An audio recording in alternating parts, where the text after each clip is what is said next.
శుక్లాంబరధరం విష్ణుం శశివర్ణం చతుర్భుజం ప్రసన్నవదనం ధ్యాయేత్ సర్వవిఘ్నోపశాంతయేత్.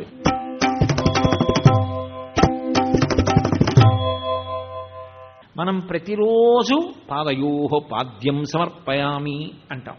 అంటే ఈశ్వరుడి పాదాల మీద నీళ్లు పోశారు. ఆ పాదోదకం ఈశ్వరుడి పాదములు కడుగుతున్నానన్న భావనతో కళ్ళు మూసుకొని సన్నటి ధార నీళ్లు పోస్తుంటే అమ్మవారి పాదములను మానసికంగా కడిగావు. ఉత్తర క్షణంలో నేనేం చేస్తాను? పళ్ళెం తీసి పక్కన పెడతానా? వెంటనే నేను ఆ నీళ్లు కుడి చేతిలో పోసుకొని 3 మార్లు లోపలికి పుచ్చుకుంటానా? 3 మార్లు లోపలికి పుచ్చుకుంటాను. ఎందుకంటే అది పాదోదకం. ఉదకం నాకు జన్మ పరంపరలను దాటించగలిగినటువంటి శక్తి అందులో ఉన్నది. సరస్వతి కటాక్షమంతా అందులో ఉన్నది. కటాక్షము నీటిలోకి దిగింది. విద్యుత్ తీగ తెగి నీళ్లలో పడితే ఎలా విద్యుత్తు నీళ్లలోకి వెళ్ళిపోతుందో అలా అమ్మవారి అనుగ్రహ శక్తి నీటిలోకి దిగింది. ఇప్పుడు అది నాకు ఉదకం, పాదోదకం. పాదముల నుండి స్రవించిన నీరు లోపలికి పుచ్చుకుంటాను. అందుకని కదా సమయాన్ని అడిగారు ఆయన. ఎప్పుడమ్మా? అది ఆయన ఆర్తి. అంటే మనసు నిలబడితే కదా అసలు అక్కడ పాదోదకం పుచ్చుకుందామనేటటువంటి తాపత్రయం. మనసు నిలబడలేదు, నీకు ఎలా కలుగుతుంది అది పుచ్చుకుందామని? అసలు మనసు అక్కడ చూస్తే కదా, మనసు దాని యందు లీనం అయితే కదా. అందుకని మనసు అనేటటువంటిది అత్యంత ప్రధానము. అది అక్కడ ఆ సమయంలో దానికి ఉన్నటువంటి బలం యాంత్రీకరించడం. అది ఏం చేస్తుందంటే, ఓ చెయ్యి నీళ్లు పోయి, చెయ్యి నీళ్లు. భక్తి లేదని మీరు అనకండి, తప్పది. అసలు భక్తి లేకపోతే చెయ్యనే చేయరు మీరు. భక్తి లేదండి ఆయనకి అని మీరు నిర్ధారణ చేశారనుకోండి, మళ్ళీ అదో తప్పు. ఆయనకి భక్తి లేకపోవడం కాదు, వచ్చిన సమస్య ఏమిటంటే సాధన యందు బాగా ఊంచుకోలేదు ఇంకా. కాబట్టి ఊంచుకునే స్థితికి అది మొదటి మెట్టు. ఎక్కుతున్నాడు నిచ్చెన. మెట్లు ఎక్కడం మొదలుపెట్టాడు, ఎప్పుడప్పుడు ఎక్కేస్తాడు. ఆయనకి భక్తి లేదనకూడదు, భక్తి ఉంది. కానీ పండడానికి కావలసిన మార్గం ఎక్కడ అడ్డుకుంటోందో చూసుకోవాలి. అది కృష్ణ పరమాత్మ యొక్క ప్రతిపాదన. అందుకే సావధాన చిత్తుడవు కా అంటారు. సావధాన చిత్తం అంటే వెనక ఒత్తిడి పెట్టుకోవద్దు. నువ్వు ఎంత సమయం చేస్తావో నిర్ణయించుకో ముందు. అసలు నేను ఇదిగో ఈ సమయంలో చేస్తాను కాబట్టి ఆ సమయం దానికే. ఇక నేను ఏ పని చేయడానికి సిద్ధంగా లేను. నేను బాగా పడలిపోయాను, నిద్రపోవడానికి వెళ్ళిపోతున్నాను. సెల్ ఫోన్ దగ్గర పెట్టుకుంటానా? పెట్టుకోను. ఎందుకని? నాకు నిద్ర పట్టిన అరగంటకి అది మోగింది అనుకోండి, అయ్యా ఇప్పుడు చేశానేమనుకోకండి, మాట్లాడచ్చా అంటాడు అవతల వాడి సొమ్మేం పోయింది. కానీ నీ నిద్రపోయిందా? అందుకని ఏం చేస్తావు? అది నిశ్శబ్దంగా ఉండేటట్టు చూసుకుంటావు. మర్నాడు ఎవరు చేశారో చూసుకుని మళ్ళీ చేస్తావు. ఏమి నువ్వు నిద్రపోవడానికి అంత జాగ్రత్త తీసుకుంటే నీ జీవుడి అభ్యున్నతి విషయంలో జాగ్రత్త తీసుకోవాలా వద్దా? దానికి సావధానమని పేరు. అందుకే పూజ చేసేటప్పుడు సావధాన్ అని అరుస్తూ ఉంటారు. ఎందుకు అంటే వెనక్కి తీసుకురా, మనస్సుని ఎటో పోతోంది, మళ్ళీ పట్రా అని. ఎంతసేపు ఉందాం అనుకుంటున్నావు అక్కడ, అంతసేపు మనసు అక్కడ పెట్టే ప్రయత్నం చెయ్యవలసిందే. ఇది ఆ మనసు ఏం చేస్తుందంటే ఇంద్రియములను యాంత్రీకరిస్తుంది. ఓ చెయ్యి నీళ్లు పోయి, ఏదో మీరు బుట్టతో తీసుకొచ్చి బోలెడంత తులసి పువ్వులు అక్కడ పెట్టారనుకోండి, ఇలా తీసుకెళ్ళి వేసేస్తుంటాం. ఇలా తీసుకెళ్ళి వేసేస్తుంటే ఈ చెయ్యికి చెప్తుంది, ఓ చెయ్యి ఈ పువ్వు తీయాలి, ఇలా అనాలి. ఓ నోరా, నీకు చెప్పా కదూ నామాలు ఇలా చెప్పాలి, చెప్పు. విశ్వం విష్ణుర్వషట్కారో భూత భవ్య భవత్ ప్రభు, వచ్చు కదూ, చెప్పు. నోరు విశ్వం విష్ణుర్వషట్కారో భూత భవ్య భవత్ ప్రభు. మనసు వెళ్ళిపోతుంది అక్కడ, యాంత్రీకరిస్తుంది ఇంద్రియాన్ని.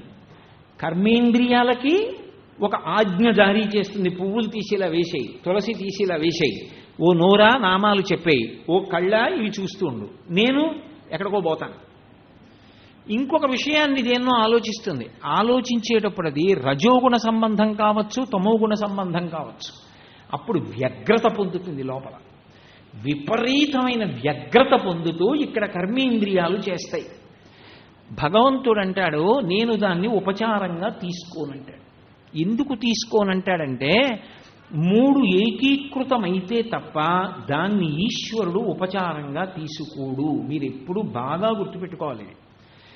ఒకటి వాక్కు, రెండు కర్మేంద్రియం, మూడు మనస్సు. ఈ మూడు సరళ రేఖలోకి వచ్చాయనుకోండి, ఈ మూడిటితో మీరు చేసింది ఏదుందో అది ఉపచారం అని పిలుస్తారు. ఉదాహరణకి నేను ఆచమనీయం సమర్పయామి అన్నాను అనుకోండి, నేను ఆచమనీయం తీసుకుంటే ఎన్ని మాటలు తీసుకుంటాను? 3 మాటలు తీసుకుంటాను. భగవంతుడికి కూడా నేను ఎన్ని మాటలు ఇవ్వాలి? 3 మాటలు ఇవ్వాలి. ఇప్పుడు నేను ఇలా తమలపాకుతో తీసి ఇలా నీళ్లు చల్లితే ఆయన ఎర్రసిరాతో ఇలా అంటాడు. ఎందుకనంటే నేను ఆచమనీయం ఇవ్వాలంటే ఈశ్వరుడు ఇలా చెయ్యి చాపాలా, నేను ఉద్ధరణితో తీసి ఇలా పొయ్యాలా, ఆయన పెదవి దగ్గరికి తీసుకెళ్లి లోపలికి పుచ్చుకోవాలా, గుటక వేస్తే కదా మళ్ళీ చేయి చాపడం, మళ్ళీ చాపాలా, మళ్ళీనే పొయ్యాలా, 3 మాటలు పుచ్చుకోవాలా, 4వ మాట ఆయన చేయి కడుక్కోవాలా, ఆయన కర్మ మా ఇంట్లో దాచి వెళ్ళా ఆయన తువ్వాలు తెచ్చుకు తుడుచుకుంటాడా? నేను నా ఉత్తరీయం తీసి చెయ్యి తుడుచుకోమని మనసుతో భావన చేసి ఆయన చెయ్యి తుడవాలా? ఆ ఒక్క ఉపచారంలో నా మనసు నిలబడిందనుకోండి, ఇచ్చినటువంటి ఆచమనీయం ఒకలా ఉంటుంది. అది నిలబడలేదనుకోండి, తంతు. బంగారు పాత్రతో నీళ్లు పట్టుకొచ్చావు, ఏమిటి ఉపయోగం? ఈ 3 ఉన్నాయా అని అడుగుతాడు ఆయన.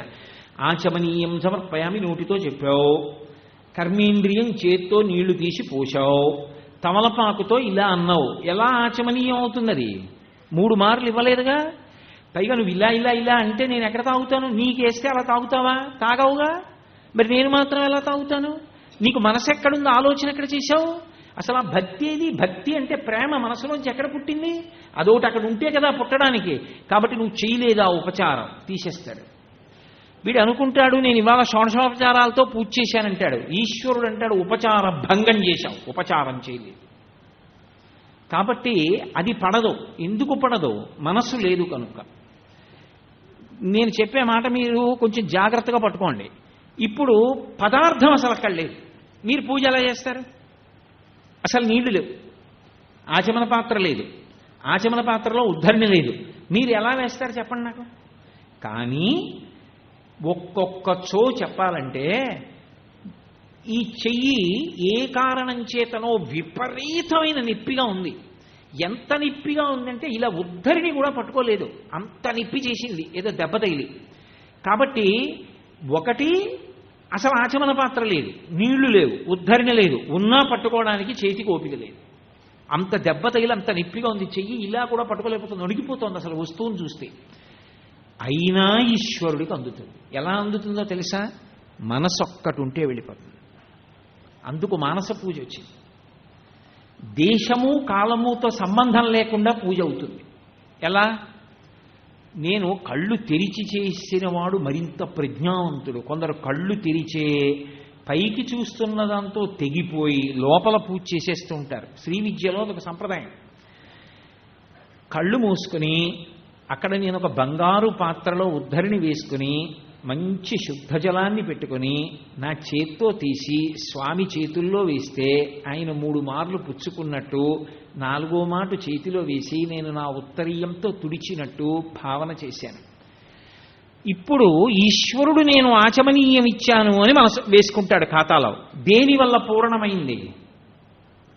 మనసు చేత పూర్ణమవుతుంది. శంకర భగవత్పాదులు రత్నైకల్పితమానసం హిమజలై స్నానంచ దివ్యాంబరం నానారత్న విభూషితం మృగమదామోదాంకితం చందనం జాజీచంపక బిల్వపత్రరచితం పుష్పం చ ధూపం తథా దీపం దేవదయానిధే పశుపతే హృత్కల్పితం గృహ్యతాం అన్నారు. హృత్కల్పితం, మనసు చేత సృష్టించాను ఇవన్నీ అన్నారు. నేను కాకినాడలో లేని గుంటూరు వచ్చా. ఇక్కడ ఎలా ఉంటాయి పూజా సంభారాలన్నీ? కానీ నేను మనసు చేత భావన చేసి ఈశ్వరుడికి ఇవ్వగలిగాను అనుకోండి, నేను పరిపూర్ణమైనటువంటి పూజ పూర్తి చేసేసినట్టే. మనసు ఒకటి నిలబెట్టగలిగారనుకోండి, శరీర బలహీనతతోటి దేశముతోటి కాలముతోటి సంబంధం లేకుండా ఈశ్వరుడికి ఉపచారం అందుతుంది. మనసు ఒక్కటక్కడ లేదనుకోండి, మిగిలినవి ఎన్ని ఉండనివ్వండి, ఉపచారం మాత్రం పూర్తవదు. మిగిలిన రెండింటికి అవదు. మిగిలినవి ఏవి లేకపోయినా మనసు ఒక్కటి ఉంటే అయిపోతుంది, అది దాని బలం. ఏది తిరుగుతుందో దాన్ని మీరు మళ్ళీ ఆ తిరగడాన్ని ఆధారం చేసి ఈశ్వరుడి పాదాల దగ్గర తిప్పారనుకోండి, ఇప్పుడు అది బలమైంది. ఇప్పుడు ఆ తిరగడాన్ని బలహీనతగా మీరు వదిలేశారనుకోండి, దాని ఇష్టం వచ్చినట్టు తిరగడాన్ని అనుమతించారనుకోండి, బలహీనత అవుతుంది. అది జీవుణ్ణి పాడు చేయడం మొదలు పెడుతుంది. చెదపురుగులు ఎలా తినేస్తాయో దాని బలహీనత తెలుసుకుని బలంగా మార్చడం చేత కాలేదనుకోండి, అంతే, అదే పాడైపోవడానికి కారణం. ఎంతసేపు చేస్తావు పూజ? ఓ అరగంట చేస్తావు. మరి మిగిలిన 23 గంటల 30 నిమిషాలు అది దానికి కొన్ని భ్రష్టమైన విషయములను పట్టుకోవడం అలవాటు అనుకోండి, పాపం ఎక్కువ పడిపోతోందా, పుణ్యం ఎక్కువ పడుతోందా? మనసు చేత ఈశ్వరుడు ప్రీతి చెందుతూ ఉంటాడు. ఆయన ఎక్కడ చెప్పినా నీ మనసన్న పుష్పాన్ని నా దగ్గర పెట్టు అని చెప్తూ ఉంటాడు. ఇప్పుడు అసలు దాని బలాన్ని దాని బలహీనతని తెలుసుకుని ఉన్నారనుకోండి, ఇప్పుడు దానికి ఉన్నటువంటి బలమే దాని బలహీనతగా మార్చుకుని పట్టేసుకోవచ్చు. దానికి ఉన్న బలం ఏమిటి? విపరీతమైన వేగంతో వెళ్ళిపోవడం. మంచిదే, నువ్వంత వేగంతో వెళ్ళగలవు కదూ. ఏది కాశీ వెళ్ళు, మొన్ననే కదా వెళ్ళొచ్చాం కాశీ. ఏది చూపించు, విశ్వనాథ దేవాలయం ఎలా ఉంటుందో. విశ్వనాథ దేవాలయంలో శివలింగం ఎక్కడుంటుంది? ఎన్ని ద్వారాలున్నాయి? సాయంకాలం ఋషి పూజలో ఏ ద్వారాల్లోంచి ఎవరెవరు వస్తారు, ఎక్కడెక్కడ కూర్చుంటారు, భస్మాభిషేకం ఎలా జరుగుతుంది, మనం ఎక్కడ కూర్చున్నాం, పాలు ఎలా పోశారు, శివలింగం మీద పాలు ఎలా పడ్డాయి, ద్వారంలోంచి బయటికి ఎలా వచ్చాం, అన్నపూర్ణమ్మ ఏ మూలుంది, ఎక్కడ ఎవరున్నారు, ఏది చెప్పు అన్నారనుకోండి, అందుకు గుళ్ళోకి వెడితే కళ్ళు మూసుకు కూర్చుంటారు కాసేపు. ఇప్పుడు అది అంత వేగంతో కాశీ వెడుతుంది. వెళ్ళి కాశీ పట్టణంలో విశ్వనాథ దేవాలయంలో కాసేపు తిరుగుతుంది. ఇప్పుడు ఈశ్వరుడు అంటాడు, నువ్వు కాశీ పట్టణానికి వెళ్ళావు అంటాడు. మీరు కాశీ వెళ్ళొచ్చేసారు. ఏది దా గంగానది దగ్గరికి ఎడదాం అన్నారు. మీరు వెళ్ళొచ్చిన కేదార్ ఘాటే, పెద్ద మెట్లు, ఆ ఎదురుగుండా దేవాలయం, శివాలయం, కేదారేశ్వరుడు, అభిషేకాలు చేసేవాళ్ళు, మారేడు దళాలు, ఆవు పాలు పట్టుకుని వెడుతున్న వాళ్ళు, వస్తున్న వాళ్ళు, బ్రహ్మాండమైనటువంటి గంగా ప్రవాహం, పిల్లలు పెద్దవాళ్ళు మురిసిపోయి స్నానం చేయడం, మీరు ఆ ఒడ్డున కూర్చుని సంకల్పం చెప్పుకుని అందులోకి దిగి ముక్కు మూసుకుని 3 మాటలు మునక వేసి పైకి లేచి సూర్యోదయం అవుతుంటే సూర్యబింబానికి నమస్కారం చేసి ఒడ్డుకొచ్చి ఒళ్ళు తుడుచుకుని పొడి పంచ కట్టుకుని కూర్చుని చేసుకున్న సంధ్యావందనం మీకు జ్ఞాపకానికి వచ్చింది. మీరు గంగా స్నానం చేసేశారు. ఇప్పుడు దాని వేగం బలమైంది. దానికి ఇంతకుముందు బలహీనత ఏమిటి? పూజ చేసేటప్పుడు అక్కడ ఉండకుండా పారిపోయేది. ఇప్పుడు అది పారిపోగలిగిన దాని శక్తితో మీరు విశ్వనాథుడి దర్శనానికి ఎడతారు కాశీ. ఆ బలంతో మీకు ఎదురుగుండా లేని పూజా మందిరాన్ని మనసులో సృష్టి చేస్తారు. ఏమంటే పనసపళ్ళు తీసుకురండి, శారదా నవరాత్రులు వస్తున్నాయి. ఒక శుక్రవారం నాడు 1000 పనసపళ్ళు తీసుకొచ్చి గుమ్మలాడిపోతున్న పనసపళ్ళు ఇలా చిన్న పిసరు బద్దలైతే లోపల నుంచి పచ్చటి తొనలు కనపడాలి. ఒక్కొక్క పండు 4 కలిసెత్తాలి. అటువంటి పళ్ళు తీసుకొచ్చి ఒక్కొక్క సువాసినికి మీ దంపతులు పట్టుకెళ్ళి ఇవ్వండి. 600 మంది సువాసినులు కూర్చున్నారు. అందరి దగ్గర అరిటాకేసి అందులో పనసపండు పెట్టారు. అమ్మవారి దగ్గర ఒక 16 పనసపళ్ళు కోసి తొనలు తీసి పెట్టి మీరు మీ భార్య కలిసి అంతమందికి ఇచ్చి ఇంతమంది పనసపళ్ళు అమ్మవారికి నైవేద్యం పెడుతుంటే మీరు తరించండి అన్నాను. దొరుకుతాయా శారదా నవరాత్రులు అని పనసపళ్ళు? కుదురుతుందా? మనసుతో మీరు 10 నిమిషాల్లో చేయొచ్చు. ఇంతమందికి మీ భార్యతో కలిసి మీరు ఇన్ని పనసపళ్ళు ఇచ్చి ఇంతమంది నైవేద్యం పెడుతూ ఉండడాన్ని చూస్తారు. అందులో కలియుగంలో గొప్ప ఏమిటో తెలుసా? మనసుతో త్రికరణ శుద్ధిగా సంకల్పం చేస్తే చాలు, అది చేసేశాడని వాడి ఖాతాలో వేసేస్తాడు. ఇప్పుడు ఏమైంది? మనసు మంచి విషయాన్ని పట్టుకోవడం మీరు అందించగలిగితే దానికి అలవాటైపోతుంది. అందుకే మనసు ఎటువంటిది అంటే పసిపిల్లాడు లాంటిది. పసిపిల్లాడు ఏం చేస్తాడు? నిద్ర లేచాడు అనుకోండి, వాడు ఉత్తినే కూర్చోడు, ఏడుస్తాడు. అమ్మ ఏం చేస్తుంది? వాడిని లాలిస్తుంది. అలా ఎత్తుకు తిప్పగలదా అమ్మ? ఇంట్లో పని చేసుకోవద్దు, కూర్చోబెట్టి వాడికి తీసుకెళ్ళి దోసకాయ ఇస్తుంది. అబ్బా ఎంత బాగుందో చూడన్న, పచ్చగా భలే ఉందే, ఆడుకో అంటు. వాడికి అమ్మ మాటలో శబ్దం వింటాడు, ఇదేదో ఆట వస్తువు అనుకుని దాన్ని తీస్తాడు, నోరు పెట్టి కొరుకుదాం అనుకుంటాడు. కింద ఓ పన్ను పైన ఓ పన్ను. ఆ పళ్ళతో దోసపండు కొరకలేడు, జారిపోతూ ఉంటుంది. అదంతా ఉమ్ము చేసేస్తాడు, కింద పడేస్తాడు, మీద పడేస్తాడు, మళ్ళీ పట్టుకుంటాడు, పాకుతాడు, దాన్ని జాగ్రత్తగా 2 చేతులతో పట్టుకుంటాడు, ఏదో పెద్ద బరువెత్తే వాళ్ళ ఎత్తుతాడు, గుండెల మీద వేసుకుంటాడు, దొల్లుతాడు, పాకుతాడు, అంతా అయిపోతుంది. కాసేపటికి వాడికి జ్ఞాపకానికి వస్తుంది, అమ్మ నన్ను ఏమార్చింది, ఇదేదో వస్తువు ఇచ్చింది. వాడు దాన్ని తోసేసి మళ్ళీ ఏడుపు మొదలెడతాడు. అమ్మ దగ్గరికి వెళ్ళి అమ్మ ఏం చేస్తుంది, అది తీసేసి కత్తెర తీస్తూ ఉంటాడు. కత్తెర తీసుకెళ్ళి పైన పెట్టేసి, అమ్మ ఓ చిన్న గిన్నెలో ఏదో మెత్తగా ఉన్నటువంటిది ఏ పంచదార లాంటిదో అక్కడ పెట్టి తిను, తీయగా ఉంటుంది. వాడు సన్నటి వేళ్లతో తీసుకుని ఇలా పోసుకుంటూ ఉంటాడు, తీయగా ఉంటుంది. కాసేపాగి కింద పడిందంతా అలికి నోట్లో పెట్టుకుంటూ ఉంటాడు. అప్పుడు అమ్మ ఏం చేస్తుంది, వచ్చి చేయి తుడిచేసి తడిబట్టతో తుడిచేసి వాడు ఏడుస్తాడు, మళ్ళీ ఇంకో వస్తువు ఏదో ఇస్తుంది. వాడు నిద్రలేచి ఉన్నంతసేపు వాణ్ణి పట్టించుకోలేదనుకోండి అమ్మ, వాడే ఆడుకుంటాడని వదిలేసింది అనుకోండి, వాడు కత్తిపీటో పట్టుకుని చెయ్యో కాలో కోసుకుంటాడు. లేకపోతే మరుగుపాలు అక్కడ ఉంటే వెళ్ళి ఆ పాల గిన్నెలు అవుతాడు, ఒళ్ళు కాలుతుంది. పరమక్షేమకరమైనటువంటి వస్తువు పసిపిల్లవాడికిచ్చి ఏమార్చినట్టే సాధకుడు మనసు యొక్క బలహీనతని బలాన్ని లెక్క పెట్టుకుని దానికి క్షేమకరమైన వస్తువుని ఇవ్వాలి. మీరు ఏ వస్తువు ఇచ్చారో వస్తువునది పట్టుకుంటుంది, దానికి ఉన్న లక్షణం అది. దానికి అలవాటు ఏంటంటే ఏదైనా కానివ్వండి అది పట్టుకుంటుంది. గుడికి వెళ్ళడం అంటే మహా చిరాకండి నాకు అంటాడు మొదట్లో. నువ్వు ఏమైపో నాకు అనవసరం, నీకు అసహ్యమైనా సరే 5 అయ్యేటప్పటికీ నువ్వు గుడికి వెళ్ళవలసిందే ప్రతిరోజు సాయంకాలం. నువ్వు ఎంతసేపు ఉంటావో నాకు అనవసరం, 5ంటికి గుడికి వెళ్ళాలి. ఇప్పుడు ఇదే అభ్యాసయోగేన తతో మామిచ్ఛాప్తం ధనంజయ అంటాడు గీతాచార్యుడు. అభ్యాసయోగేన మాట వినకపోతే అభ్యాసము కూసు విద్య, మళ్ళీ మళ్ళీ మళ్ళీ మళ్ళీ చేయడం. 5 అయ్యేటప్పటికీ గుడికి వెడతాడు. మొదట్లో చిరాకెత్తిపోతూ వెడుతుంది, అదిగో గుడి తీసుకొస్తున్నాడు, వద్దంటే వినడం అంటుంది. 5ంటికి గుళ్ళోకి వెళ్ళి ప్రదక్షిణం చేసి రావడం అలవాటైంది. ఓ 20 రోజులు పోతుంది.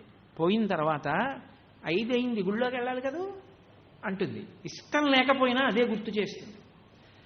ఓ 3 నెలలు పోయిందనుకోండి, 5 అయ్యేటప్పటికి గుడికి వెళ్ళేవాళ్ళం, ఏమిటో ఇవాళ ఒక్కరోజు గుడికి వెళ్ళకపోతే ఏదోలా ఉంది సుమా, రోజు గుడికి వెళ్ళేవాళ్ళం అంటుంది. ఆ తర్వాత అక్కడ జరుగుతున్న ఉత్సవానికి వెడుతుంది, ఆ తర్వాత ఆ ఉత్సవంలో పాల్గొంటుంది, ఆ తర్వాత ఆ దేవాలయాన్ని నిర్వహిస్తుంది, ఆ తర్వాత ఈశ్వరుడికి తిరుమల తిరుపతి దేవస్థానంలో స్వర్ణరథమే చేయించేస్తుంది. ఎలా ఎక్కిందంత పైదు వరకు ప్రీతి వలన. మీరు ఒకటి ఆలోచించండి, ఏదో అనుబంధం ఉంది. నా ఇంట్లో వాళ్ళకు గొలుసు చేయిస్తే నాకు ఎంత సంతోషమో, నా తల్లికి బంగారు రథం చేసి నా తల్లి ఆ బంగారు రథంలో తిరగాలి. ఆ ఒక్క సంకల్పం పుట్టబట్టి కదూ అంత తాపత్రయపడ్డారు. దానికోసం కదూ అంత శ్రమపడి అంత వ్యూహ నిర్మాణం చేసి దాన్ని తయారు చేసి తెచ్చి పొంగిపోయి. అలాంటిది మనసులో ఊహ కూడా చెయ్యలేని వాడు వస్తే వాడు చూసి సంతోషిస్తాడని తీసుకెళ్ళి చూపించి మురిసిపోతున్నారంటే లోపల ఎంత ప్రీతి ఏర్పడింది. అది ఒక్కరోజు రాత్రి వచ్చింది, అది ఒక్కనాటికి రాదు, అబద్ధం. అది క్రమక్రమంగా వికసనాన్ని పొందింది. ఇది అభ్యాసయోగేన తతో. నువ్వు మెల్లిగా అభ్యాసం మొదలుపెట్టు. దాన్ని వశం చేసుకోవాలంటే దానికి ఆధారంగా క్షేమకరమైన వస్తువు ఇవ్వడం మొదలుపెట్టు. ఓ ప్రవచనానికి వెళ్ళు, బాగా సావధానంగా విను, పక్షపాత బుద్ధులతో ఉపన్యాసాలు వినకు, ప్రసన్న హృదయంతో విను. విని నాకు అభ్యున్నతి కొరకు దీనిని నేను ఎలా వాడుకోవాలి అని ఆలోచన చెయ్యి. ఆలోచన చేసి అనుష్ఠాన పర్యంతంలోకి తెచ్చుకో. చక్కగా రామాయణం ప్రతిరోజు నేను ఒక సర్గ చదువుతాను. దాని కొరకు ఆ అరగంట నాది కాదు, ఒక్క సర్గ ఎంతసేపు పట్టనివ్వండి, టీకా తాత్పర్యంతో ఒక సర్గ చదువుకుంటూ ఉంటాను. ప్రతిరోజు రామాయణంలో ఒక సర్గ చదువుతున్నాడు. కొన్నాళ్ళకి ఏమవుతుందంటే ఎక్కడికో వెళ్ళాడు. ఎక్కడికో వెడితే పెద్ద అరణ్యం కనపడింది. ఇంతకుముందు చూశాడు అరణ్యాన్ని, ఇప్పుడు చూస్తున్నాడు అరణ్యాన్ని.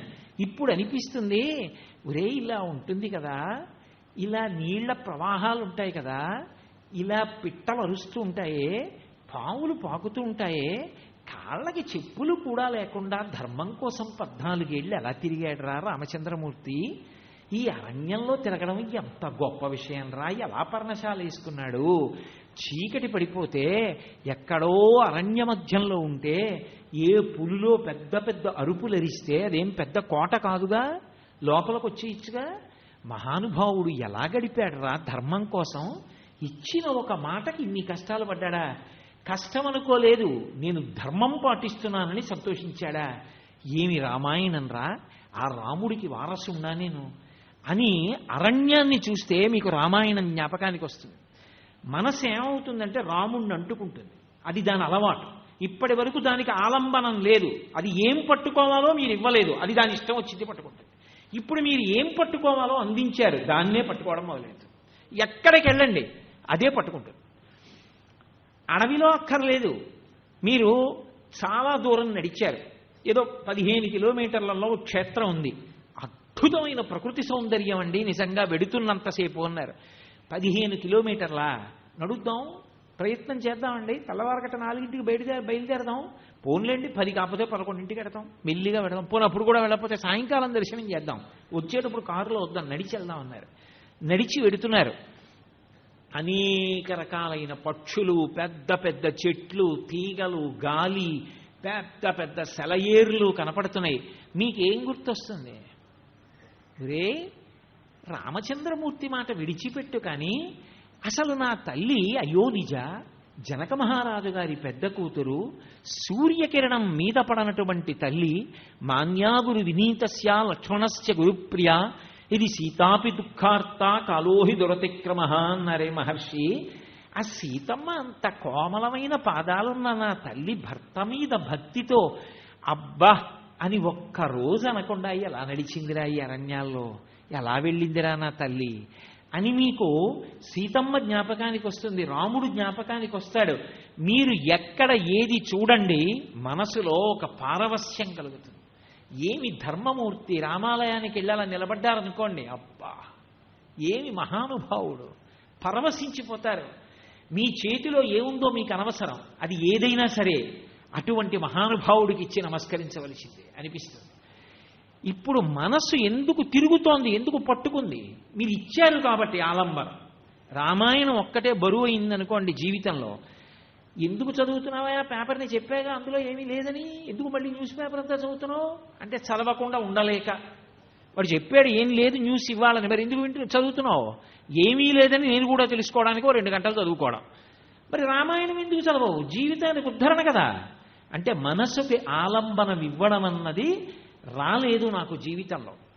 పసిపిల్లవాణ్ణి పట్టించుకోకుండా వదిలేస్తే ఎంత ప్రమాదమో, మనసుకి క్షేమకరమైన ఆలంబనలు ఇవ్వకపోవడం అంత ప్రమాదకరం. కాబట్టి ఇప్పుడు నేను దానికి క్షేమదాయకమైనటువంటి ఆలంబనాన్ని ఇచ్చాను.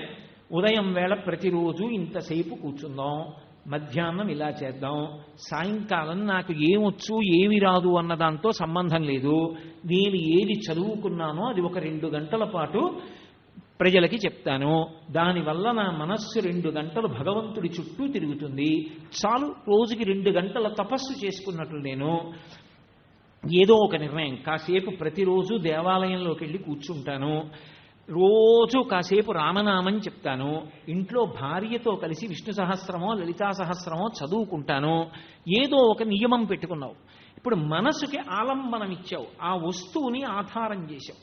ఇప్పుడు ఆధారం చేస్తే మనసు ఆ వస్తువుని పట్టుకుని దాని యందే ప్రీతి పెంచుకుంటుంది. మీరు ఎప్పుడైనా ఒకటి బాగా, ఈ విషయం నేను చెప్తున్నప్పుడు మీరు బహు అధ్యవసాయంతో పట్టుకోవాలి. భక్తికి ఇతర విషయాలు పట్టుకోవడానికి ఒక పెద్ద తేడా ఉంటుంది. మీరు ఏది పట్టుకోండి కామం అవుతుంది, ఈశ్వరుణ్ణి పట్టుకుంటే భక్తి అవుతుంది.